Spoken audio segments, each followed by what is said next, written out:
La ilaha illallah Muhammadun Rasulullah. Bismillahirrahmanirrahim. Assalamualaikum warahmatullahi wabarakatuh. Alhamdulillahi rabbil alamin. Alhamdulillahillazi anzala sakinata fi qulubil mu'minin liyaj'alu imanan ma imani.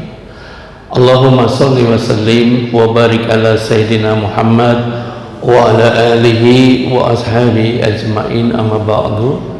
Puji syukur kehadirat Allah subhanahu wa ta'ala atas segala nikmat dan karunia-Nya kita melaksanakan salat subuh berjamaah di Masjid At-Taubah dalam keadaan sehat walafiat, dalam keadaan baik, dalam keadaan dimuliakan Allah. Semoga apa yang kita lakukan dalam salat subuh berjamaah ini Allah menjadikan kita orang-orang yang bertakwa.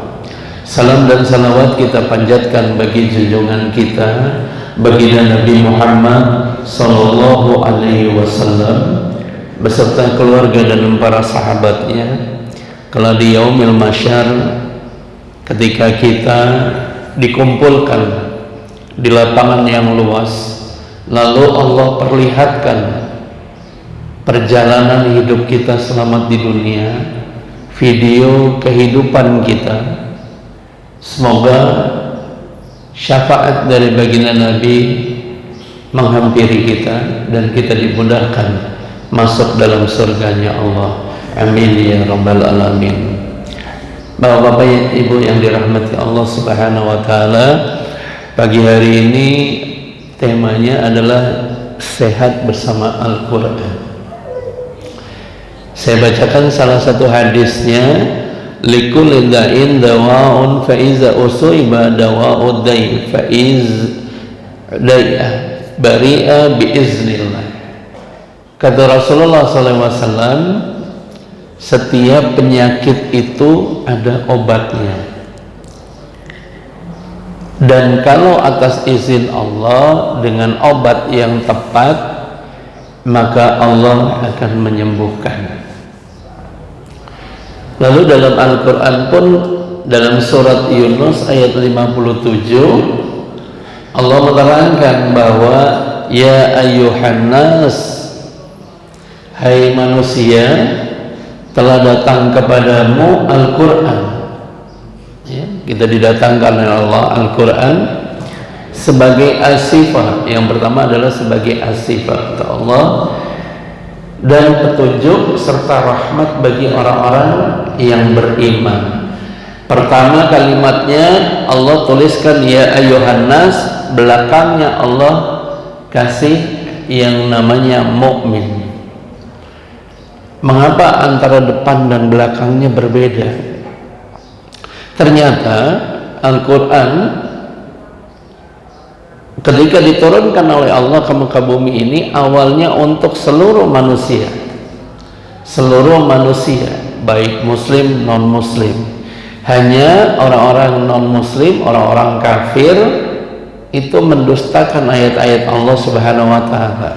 Maka kalau orang non muslim itu mengetahui Al-Quran adalah asifah, maka Allah akan menyembuhkan. Makanya orang non muslim ketika para dokter, para tabib mempelajari ayat-ayat Al-Quran lalu kemudian meramu obat untuk menyembuhkan penyakit, maka Allah menyembuhkan karena sumbernya adalah di Al-Quran.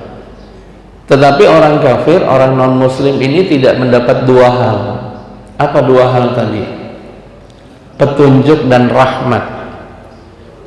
Bagi kita orang Islam, ketika kita meyakini Al-Quran, ketika kita ini membaca Al-Quran saja, membaca Al-Quran ya, belum meyakini, membaca saja, Allah akan memberikan kita petunjuk dalam hidup kita. Yang kedua apa? Rahmat dalam kehidupan kita. Dan itu udah dijamin sama Allah subhanahu wa ta'ala, bahwa ketika kita membaca Al-Quran pasti Allah kasih petunjuk. Ketika kita meyakini, pasti Allah akan memberikan rahmat. Itu perbedaan antara orang muslim dan non muslim.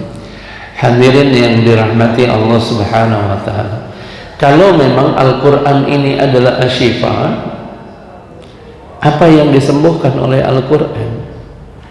Surat Yunus ayat 57 tadi dikatakan bahwa Al-Qur'an aku turunkan sebagai penyembuh terhadap penyakit yang ada di dadamu, kata Allah. Apa di dada kita ini?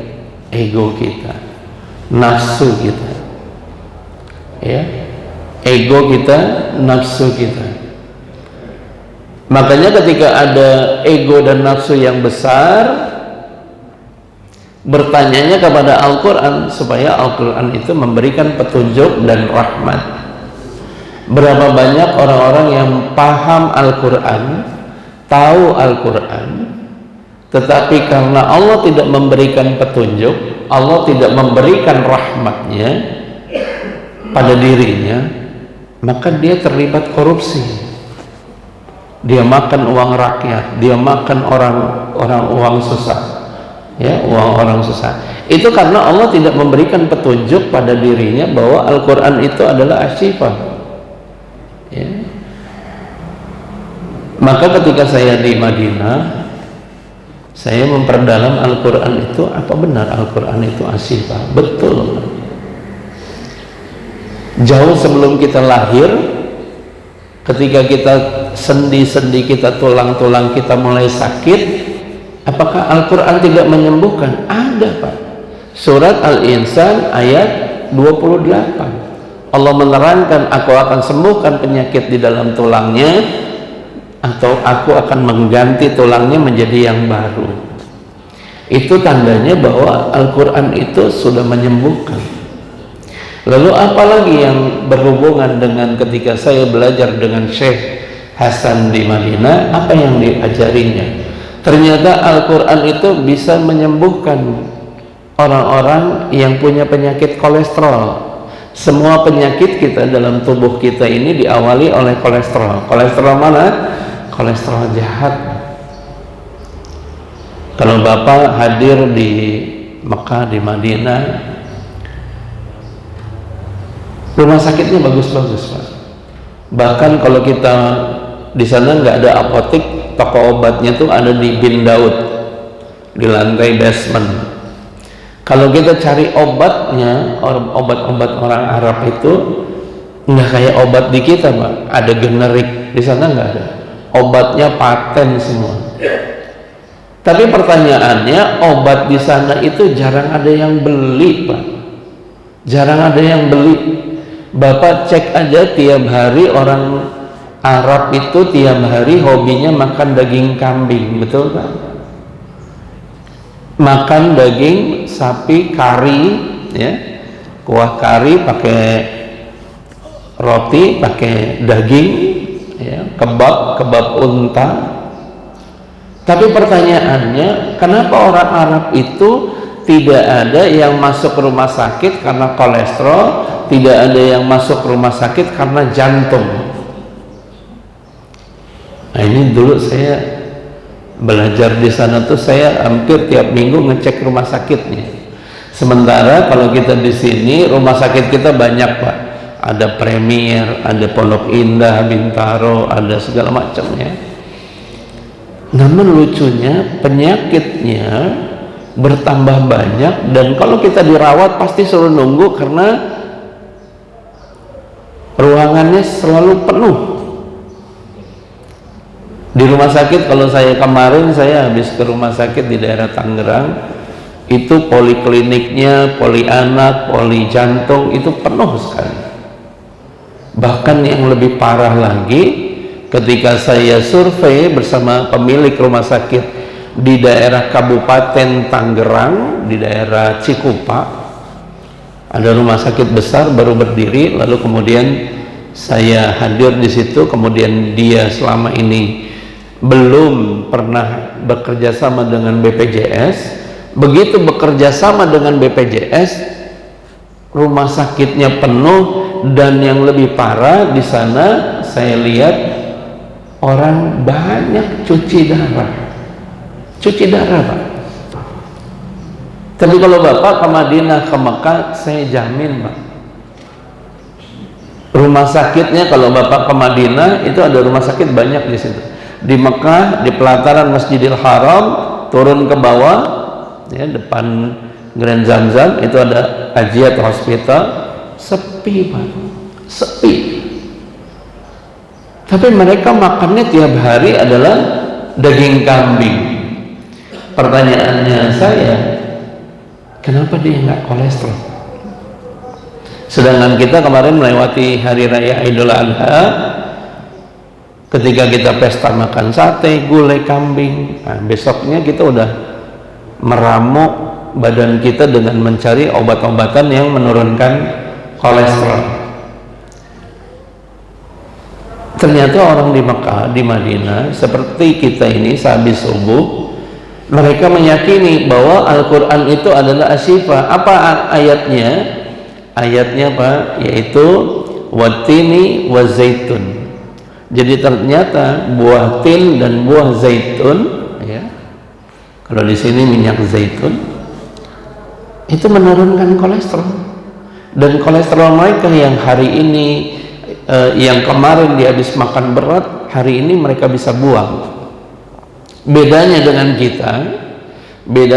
kita, kolesterol kita bulan lalu masih ada. Kalau kita ke Prodia mau cek, ya, cek badan kita, kolesterol kita 3 bulan yang lalu itu masih kedetek. Ini berarti bahwa tubuh kita kolesterol jahatnya 3 bulan yang sebelumnya masih menyimpan di badan kita. Ini yang menyebabkan kita menjadi penyakit Pak. Makanya kita baca Al-Quran sebagai bacaan saja.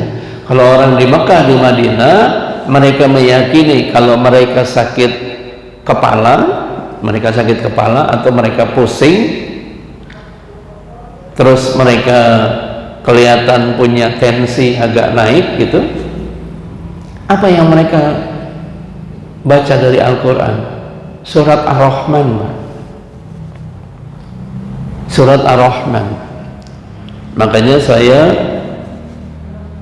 di bulan Ramadan hadir di sini, kemudian setelah Ramadan saya banyak sekali pasien yang di rumah sakit. Minggu lalu habis hari Minggu ba'da subuh ditelepon seorang jamaah di Bintaro sektor 3, suami saya, Ustaz, tolong didoakan bisa ke rumah sakit. Kenapa ibu? Serangan jantung. Nah, kalau kita tahu orang kena jantung itu sebenarnya adalah sumbernya adalah kolesterol. Bapak asam urat sumbernya kolesterol, bapak batu empedu sumbernya kolesterol, bapak batu ginjal sumbernya kolesterol. Kolesterol yang mana? Kolesterol jahat Pak, kolesterol yang masuk dalam tubuh kita lalu kemudian dia membatu dan dia menempel di aliran-aliran darah kita. Makanya kita kalau sakit yang namanya hipertensi, bapak sering hipertensi, selalu mencarinya obatnya amlodipin, ya, amlodipin. Padahal itu hanya obat pengencer darah dan berlakunya hanya beberapa jam. Saya sering membuktikan ke jamaah saya, ketika dia sakit darah tinggi, dia minum pagi atau dia minum malam. Lalu ketika pagi dia makan lontong sayur, kemudian saya cek jam 9 setelah pengajian, tensinya 180. Ini membuktikan bahwa kita ini tergantung sama obatnya setiap waktu Pak. Padahal Al-Quran adalah asyifa. Bergantung kita sama Allah Pak. Yang nyembuhin kita Allah Pak, ya. Lalu Al-Quran ketika menjadi asyifa, apa yang dilakukan? Kalau asam urat kita, kolesterol kita kena ke asam urat, maka Al-Qur'annya apa? Al-hasar, ayat 3. Ketika jantung kita sakit, apa obatnya? Surat Al-Baqarah ayat 74 Allah menerangkan di situ. Surat Qaf ayat 16 Allah menerangkan di situ. Surat Al-Mu'minun ayat 12 sampai 14 Allah menerangkan di situ tentang penyakit jantung. Lalu Allah menyembuhkan enggak? Menyembuhkan, Pak. Kalau kita sakit jantung, apa yang kita lakukan? Rebus yang namanya ketumbar. Ketumbar 1 sendok kita rebus, lalu kemudian kita minum. Maka pembuluh-pembuluh darah kita di jantung itu akan melebar. Makanya di dalam ilmu kedokteran ada yang kemarin tuh jamaah saya ditawarin, oh ini belum tersumbat tetapi kejepit, maka dikasih balon, katanya balon. Saya bilang ya kalau pakai ketumbar ya bisa sembuh, karena kan pembuluh-pembuluhnya akan melebar. Lalu kalau misalnya diganti dengan pasang ring, maka seluruh hidup kita akan minum obat, karena ternyata ketika ring itu udah dipasang sebagai pelebar pembuluh darah, maka ring itu harus diminumkan obat rutin. Nah, tetapi dalam Al-Quran, ya, dalam Al-Quran itu disebutkan salah satu obat untuk memperbaiki jantung kita apa? Biji anggur, Pak. Biji anggur, Pak. Jadi anggur yang banyak bijinya diambil, ya, kemudian direbus, kemudian diminumkan. Maka zat dari biji anggur itulah yang akan memperbaiki yang namanya penyumbatan dalam jantung kita. Al-Quran luar biasa, Pak. Al-Quran sangat realistis buat kehidupan kita. Makanya Allah selalu memberi petunjuk dan rahmat kalau kita meyakini Al-Quran adalah asy-syifa. Apalagi yang berkenaan dengan Al-Quran. Orang yang asam lambung, orang yang diabetes, itu semuanya ada di Al-Quran, Pak. Makanya orang-orang kafir menggunakan Al-Quran sebagai medisin. Obat Al-Quran itu mereka ramu, mereka racik, lalu mereka jual belikan. Nah, kita karena sudah difasilitasi oleh BPJS, sehingga kita merasa kalau sakit ya udah ke dokter aja gratis. Sedangkan di Mekah, di Madinah, orang warganya gratis juga, Pak. Tetapi mereka menjaga kesehatannya dengan Al-Quran. Maka dalam kesempatan pagi hari ini,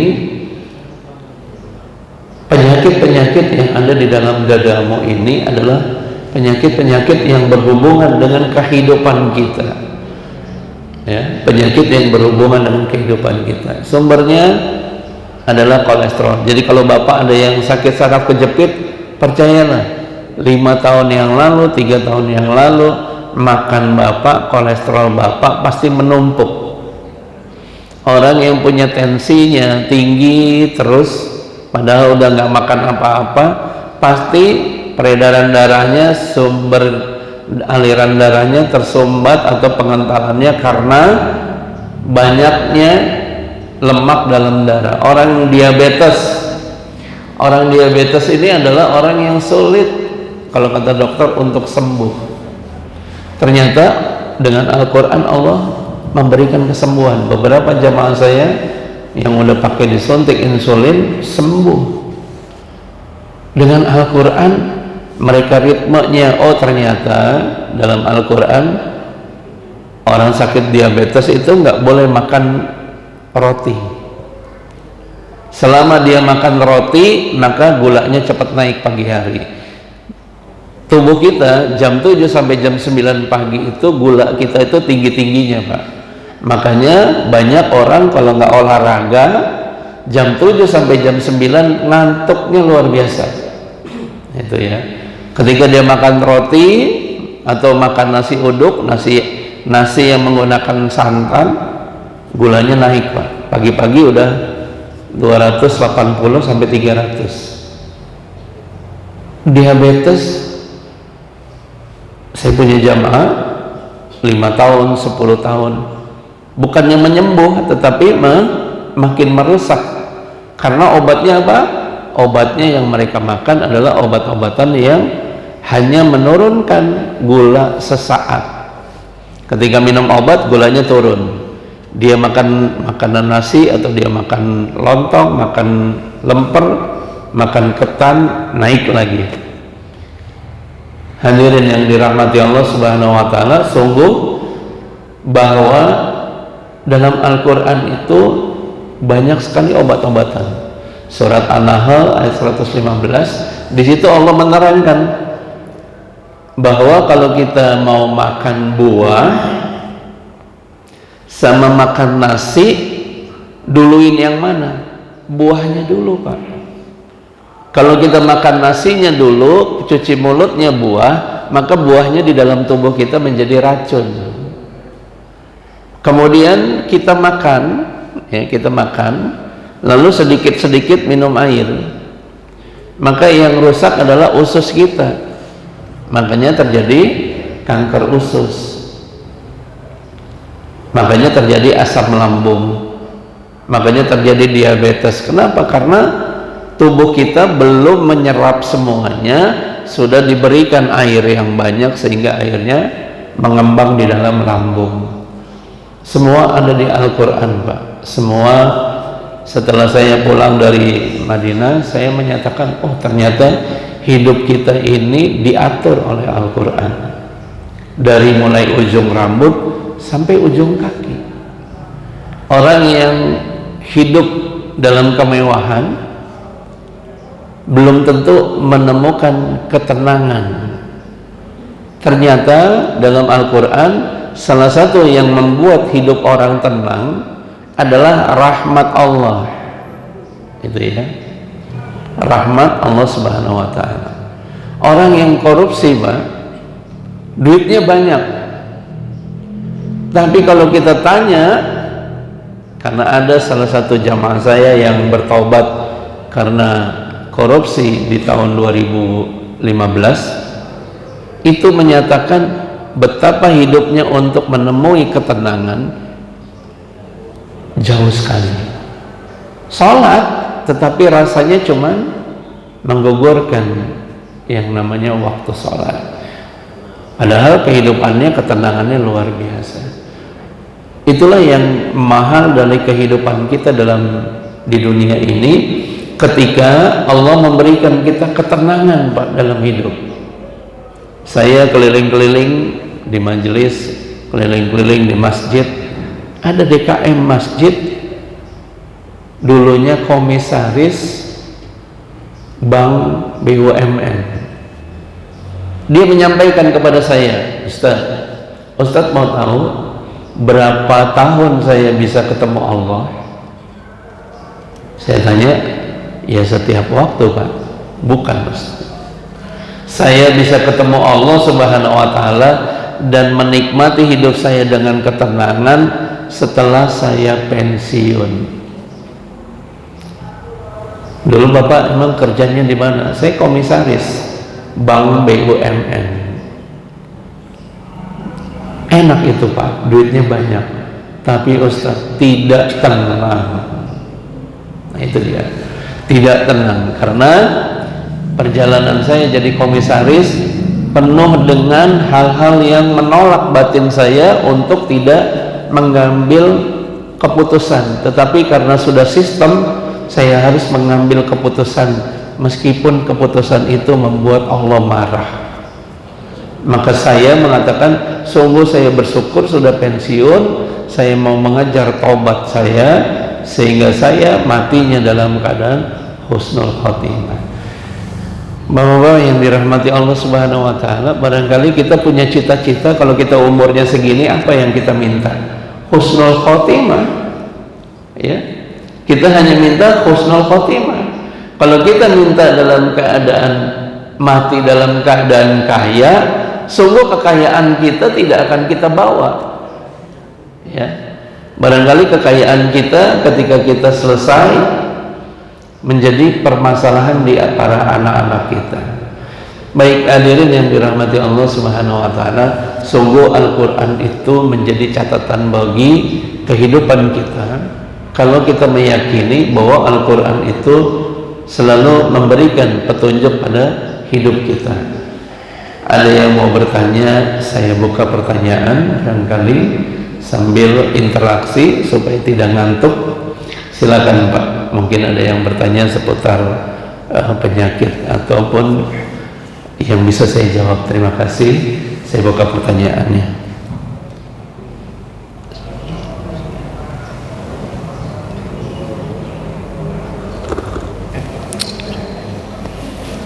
Ada Pak? Saya lanjut kalau nggak ada. Allah Subhanahu wa taala dalam Al-Qur'annya surat Ar-Rahman ayat 5 sampai 10 Allah katakan bahwa maknanya adalah penyebab dari hipertensi bisa terjadi dari gangguan liver, bisa dari gangguan ginjal. Jadi orang punya penyakit pengentalan darah bisa karena gangguan di liver, ya, liver itu perut sebelah kiri atas, dan kemudian bisa di gangguan ginjal di belakang. Kemudian bisa juga dari gangguan jantung, dan bisa jadi hormon yang tidak stabil. Jadi orang yang hipertensi ketika dia minum obatnya hanya pengencer darah tanpa dia tahu sumber kenapa dia tensinya selalu naik, dalam Ar-Rahman ayat 5 sampai 10, maka harus dicek apakah hipertensinya karena livernya terlalu banyak lemak itu dari kolesterol. Kemudian bisa juga dari gangguan ginjal, karena ginjalnya tidak bekerja dengan baik, ginjalnya mengecil gitu ya, karena banyaknya obat-obatan yang kita minum.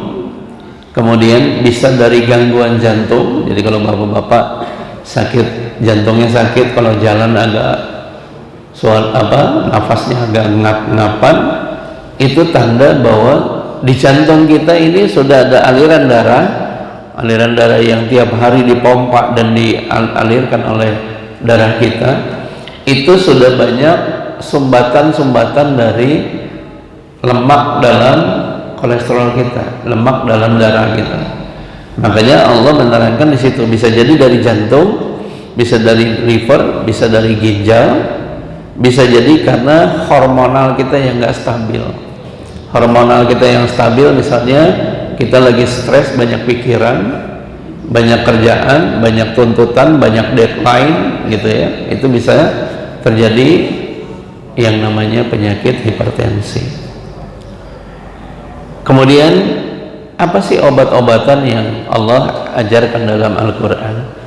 Sederhana, kata Allah Subhanahu wa taala, surat Al-An'am ayat 99, Allah menerangkan bahwa salah satu obat yang membuat manusia itu sehat adalah diantaranya adalah buah-buahan, di mana buah itu dagingnya bertumpuk. Setelah diamati oleh para peneliti, makna dari obat yang kata Allah buahnya bertumpuk, di antaranya adalah buah delima. Jadi buah delima kalau kita makan, maka kolesterol kita itu akan terbuang. Nah itu gampangnya. Makanya di Mekah, di Madinah mereka meyakini watini wa zaitun, mereka memakan buah tin sebagai pembuang kolesterol mereka. Mereka meminum buah zaitun, minyak zaitun, sebagai pengikat kolesterol mereka yang akan dibuang ke pembuangan saat kita buang air besar. Tidak semua orang yang kurus tidak terkena penyakit diabetes, dan tidak semua orang yang gemuk terkena penyakit diabetes. Saya menemukan sudah banyak, ternyata orang-orang yang kurus pun banyak yang kena diabetes. Ada juga orang yang gemuk tidak kena diabetes. Ternyata sumber penyakit kita bukan ditentukan oleh postur tubuh kita, tetapi yang ditentukan adalah pertama adalah kelancaran dari peredaran darah dalam tubuh kita. Makanya dalam Al-Qur'anul Karim ya dikatakan oleh Allah dalam surat An-Nahl ayat 69, summa kuli min kulis samarati fasluki subula rabbiki zulula yakhruju min butuniha syarabun mukhtalifun. Makanlah buah-buahan dan tempuhlah jalan Tuhanmu yang telah dimudahkan bagimu. Dari perut lebah itu keluar macam minuman atau madu yang bermacam-macam warnanya, dan di dalamnya terdapat obat yang menyembuhkan manusia. Rasulullah SAW Pak tiap hari minumnya madu, kurma ya, dan kemudian memakan gandum. Maka Rasulullah selalu diberikan kesehatan. Banyak dari kita juga menggunakan gitu, madu, kurma, lalu makannya yang lain. Maka makanan yang lainnya lah yang merusak. Jadi kalau orang yang punya jantung, maka dia tidak boleh makan makanan yang mengandung protein yang tinggi, makan yang jeroan, makan yang lemak-lemak, karena nanti jantungnya yang nggak bekerja dengan baik. Kemudian orang yang punya asam lambung, kalau kita ngikutin Al-Quran tadi, maka obatnya adalah madu dicampur dengan zaitun. Jadi kalau orang asam lambung, mereka makan madu dicampur dengan zaitun, maka asam lambungnya akan hilang. Ini yang Al-Quran katakan bahwa tentang surat ya An-Nahl ayat 69.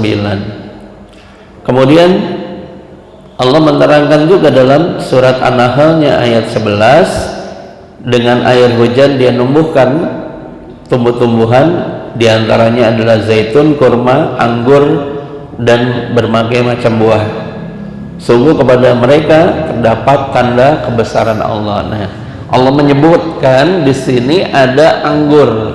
Maka tadi saya sampaikan bahwa kita makan anggur, kalau kita makannya bijinya yang ditaruh di air panas, kemudian air panas didiamkan 30 menit, biji anggurnya dimasukkan, jadi bukan anggurnya, biji anggurnya, maka jantung kita akan sehat, Pak. Jantung kita akan sehat. Jadi orang yang punya sakit jantung ketika diminumkan air dari rendaman biji anggur, maka jantungnya akan sehat. Semua kembali kepada diri kita, bahwa keyakinan kita kepada Allah harus kita tingkatkan. Kalau kita tidak tingkatkan, maka bacaan apapun dalam Quran kita hanya baca saja. Kita hanya membaca saja. Hadirin yang dirahmati Allah Subhanahu wa taala, sebagai penutup saya sedikit menyampaikan bahwa segala penyakit yang ada dalam diri kita sungguh adalah satu peringatan bagi diri kita untuk kembali kepada kesehatan, selalu kembali kepada kebenaran. Maka kalau Allah mentakdirkan kita sakit, sungguh yang pertama adalah sakit itu menggugurkan dosa kita. Namun ikhtiar kita bahwa setiap orang sakit harus punya manfaat untuk berikutnya menjadi orang yang sehat. Karena dengan sehat ibadah kita menjadi kualitas. Orang yang sehat maka sholatnya akan berkualitas. Orang yang sehat maka baca Quran yang sehat, baca Qurannya akan jadi benar. Karena semua kembali kekhusyuan kita dalam ibadah tergantung kepada otak kita. Otak kita bisa khusyuk karena adanya keseimbangan antara hormon dalam tubuh kita, yaitu darah kita, dengan fisik kita. Maka itu yang paling utama dalam kehidupan kita. Bacalah Al-Quran agar hidup kita selalu mendapatkan petunjuk dari Allah Subhanahu wa taala.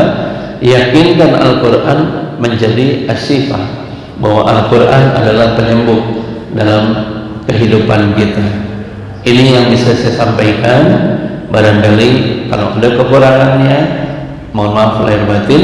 Semoga kita semua yang hadir di sini selalu dekat dengan Allah, selalu ingin meminta petunjuk dari Allah melewat bacaan Al-Quran dan ibadah yang maksimal. Terima kasih. Wabillahi taufiq wal hidayah. Assalamualaikum warahmatullahi wabarakatuh.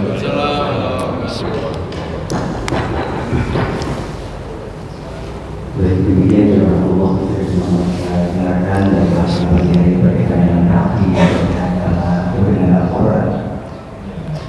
Jadi Ustaz narasumber kita sudah memberikan kesempatan untuk jalan kaki. Jadi gimana ya Pak Bogi? Barangkali ada satu dua yang mau ditanyakan. Assalamualaikum warahmatullahi wabarakatuh. Waalaikumsalam. Ada di masyarakat beredar itu bahwa kalau kopi pahit nih, insya Allah bermanfaat buat tubuh kita. Nah itu ada nggak disebutkan di dalam Al-Quran mengenai kopi ini? Iya. Baik.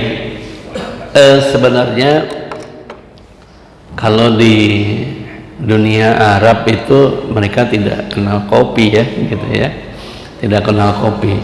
Namun sesuatu kalau kita hubungkan kopi pahit, maka hubungannya ada madu pahit. Ya, jadi kalau madu pahit tuh buat orang diabetes, dia memperbaiki ginjalnya.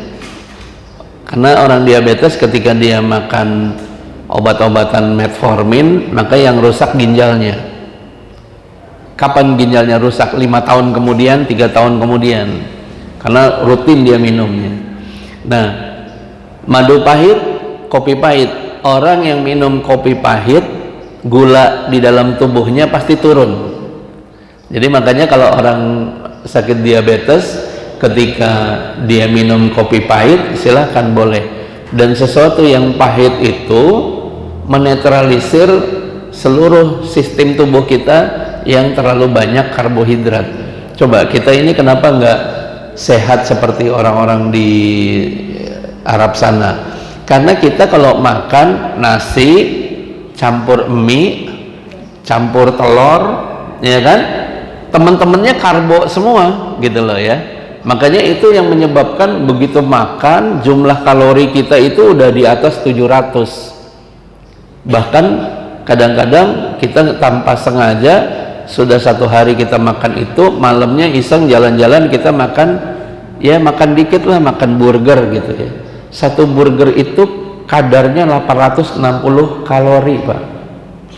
Kalau kita muter di alun-alun Pamulang ya, kita pakai jam yang digital, itu kalori kita pasti cuma 80 sampai 100 kalori. Bayangkan tubuh kita ini harus membuang 600 kalori tadi. Maka salah satu yang paling gampang adalah minum kopi pahit, karena dia akan tergerus tuh ya, yang manisnya akan terbuang. Kemudian kalau dia punya diabetes atau gula, yang penyakit gula, dia minum kopi pahit, maka dia sedang memperbaiki aliran-aliran darahnya. Itu Pak, kurang lebih seperti itu. Jadi hubungan kopi dengan kopi pahit dengan madu pahit itu disamakan gitu Bapak, kira-kira. Terima kasih. Jadi kita kalau saya lihat sih di Arab kan nggak ada sayur mayur, kangkung, bayam, bunga kol dan sejenisnya. Iya. Nah, kebanyakan ini kan kalau menurut saya di Indonesia ini kan pengaruh sebenarnya itu bagus loh. Cuman masalahnya yang disemprot itu dengan Pestisida. itu kan. Nah, itulah mungkin sebenarnya membuat penyakit itu pestisida itu. Iya. Jadi makanya dalam Al-Baqarah ayat 286 Allah sudah mentakdirkan tiap manusia punya beban masing-masing. Artinya gini, ketika ada dua orang, misalnya jamaah di sini, dia sakit asam urat nih, yang satu sebabnya gara-gara makan kangkung, yang satu gara-gara makan emping sambil nonton bola, ya kan, paginya kakinya bengkak besoknya. Nah, kedua-dua ini sebenarnya makanan yang diciptakan oleh Allah itu sebenarnya baik semua. Nah, siapa yang merusaknya? Manusianya. Apa? Pestisida. Makanya ketika orang yang sehat, pendidikannya sehat, berpikirnya sehat, ketika dia ada yang namanya sayuran organik, ya, mereka konsumsi organik karena bebas pestisida. Saya pernah, ya nggak jauh, ketika saya subuh, pulang subuhan, saya lihat orang petani kangkung, Pak. Kalau tadi Bapak bilang pakai pestisida gitu ya, ternyata bukan hanya pestisida saja. Saat mereka menyiraminnya, ternyata mereka nyiraminnya pakai air got gitu ya. Nah, itu yang menyebabkan, bayangin, tumbuh-tumbuhan sehat dia akan komplain, makanya terjadi penyakit dalam diri kita. Kira-kira seperti itu. Jadi kalau kita punya kemampuan untuk membuang pestisida, maka bagusnya dicuci. Tapi kalau kita punya kemampuan berpikir yang lebih sehat lagi, maka carilah sayuran yang organik. Karena di Mekah, di Madinah, kalau Bapak pulang sholat subuh di Nabawi, di keluarnya itu banyak banget ya pisang bagus ya, terus kayak jeruk warnanya bagus. Itu ternyata semua itu mereka beli dengan hasil dari organik semua. Makanya rasanya beda. Dan kenapa kita sehat di sana? Karena ternyata di sana mereka selalu membeli dari sayuran atau buah-buahan organik, kurang lebih gitu, Pak. Terima kasih.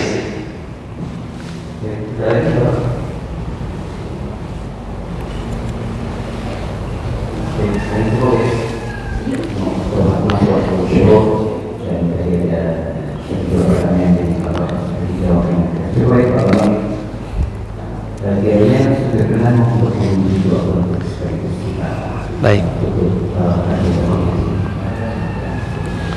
Baik, Bapak-bapak, Ibu yang dirahmati Allah Subhanahu wa taala. Mari kita berdoa supaya pagi hari ini kita soleh, lalu sampai malam pun kita tetap menjadi orang yang soleh, ya, agar iman kita tidak lepas di tengah hari, agar ibadah kita selalu dalam kekhusyuan. A'udzubillahi minasyaitonirrajim. Bismillahirrahmanirrahim. Ya Allah ya Rahman, ya Allah ya Rahim, ya Allah yang membolak-balikan hati kami, yang memberikan kami syafaat dan ilmu kelak di yaumil mahsyar, yang memberikan kami petunjuk selama di dunia. Ampunilah dosa kami ya Allah. Jadikanlah langkah kami dari rumah menuju masjid ini hingga pulang ke rumah menjadi amal kebaikan. Jadikanlah setiap ibadah kami ibadah yang Engkau ridhoi, karena belum tentu semua kebaikan yang kami lakukan akan mendapat ridho-Mu. Maka mintalah ya Allah keridhaan-Mu ya Allah. Allazina yaquluna rabbana innana amanna faghfir lana dzunubana wa qina azabannar. Asyabirina wa syadikina wa qanitina wal munfikina wal mustaghfirina bil asyar. Wa ma kana qawluhum illa an qalu rabbana ighfir lana dzunubana wa israfana fi amrina wa tsabbit aqdamana wansurna 'alal qaumil kafirin. Ya Allah, jadikanlah penghasilan kami, pendapatan kami yang kami bawa ke rumah adalah rezeki-rezeki yang halal dan thayyiban ya Allah. Jauhkan kami dari harta yang haram, jauhkan kami dari langkah-langkah setan, jauhkan kami dari teman-teman yang mengajak kami ke dalam neraka-Mu ya Allah. Jagakanlah ibadah kami ya Allah, jagalah kekhusyuan kami ya Allah, tambahkan tauhid kepada kami ya Allah, dan jadikanlah kami kelak adalah hamba-hamba-Mu yang bertakwa, dan matikan kami ya Allah dalam keadaan husnul khatimah. Rabbana atina fid dunya hasanah wa fil akhirati hasanah wa qina azabannar. Walhamdulillahi rabbil alamin. Amin ya rabbal alamin.